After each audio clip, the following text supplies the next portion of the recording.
কিছুমান ব্যক্তিসকলে কৈ আছে যে জাকির হোসেন সিকদার বিধায়ক হলে তেওঁ মন্ত্রী হব।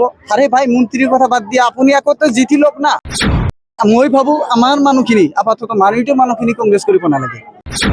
কংগ্রেসের দল দুখীয়া দল নহয়, এইটো সম্পূর্ণ এটা ব্যক্তিগত কোম্পানী। কংগ্রেসের কি ভাল দেখা পাইছো আমি 70 বছৰত। তেখেতলোকেতো আমাক যি ডাঙৰ ডাঙৰ কেইটামান উপহাৰ দিছে, সেইকাৰণে মই ভাবো আমাৰ মানুহখিনি আপাতত মানিটো মানুহখিনি কংগ্ৰেস কৰিব নালাগে। কাৰণ এইটো কাৰণতে কৈছো, কংগ্ৰেসে আমাক কি দিছে? কংগ্ৰেসে এটা ডিভোটাৰ নামৰ এটা কোম্পানী দিছে আমাক, আৰু কংগ্ৰেসে আমাক দিছে মাটি পট্টা দিয়া নাই, এনআৰসি সমস্যা সমাধান কৰি দিয়া নাই, আৰু বিধৱা বিকলাঙ্গ সকলক যেনেকৈ অত্যাচাৰ তেওঁলোকে কৰিছে। তাৰ পিছতো মই ভাবো যিসকলে কংগ্ৰেসত এনেকৈ কাম কৰি আছে, আজিৰ ডেটতো কংগ্ৰেসত কাম কৰিবলৈ ওলাইছে, তেখেতলোকক এটাই কথা কম, এইটো আচলতে দুখীয়াৰ দল নহয়, কংগ্রেসের দল দুখীয়া দল নহয়, এইটো সম্পূর্ণ এটা ব্যক্তিগত কোম্পানী। এই কোম্পানীত আজি কংগ্রেসের কিছুমান ব্যক্তিসকলে কৈ আছে যে জাকির হোসেন সিকদার বিধায়ক হলে তেওঁ মন্ত্রী হব।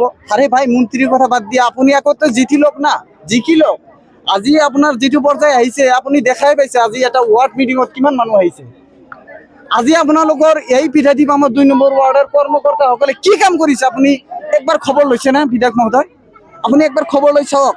দুখীয়াৰ তেজ শোষণ কৰা ছাড়া, শোষণ কৰাৰ বাদে আৰু একো কাম আপোনাৰ কৰ্মকৰ্তাসকলে কৰিব পৰা নাই। আপোনালোকৰ কোনো এটা মানুহে ভাল কাম কৰা নাই। তাৰ প্ৰতিফলন আপোনালোকে পঞ্চায়ত ইলেকশ্যনত দেখাই পাইছে।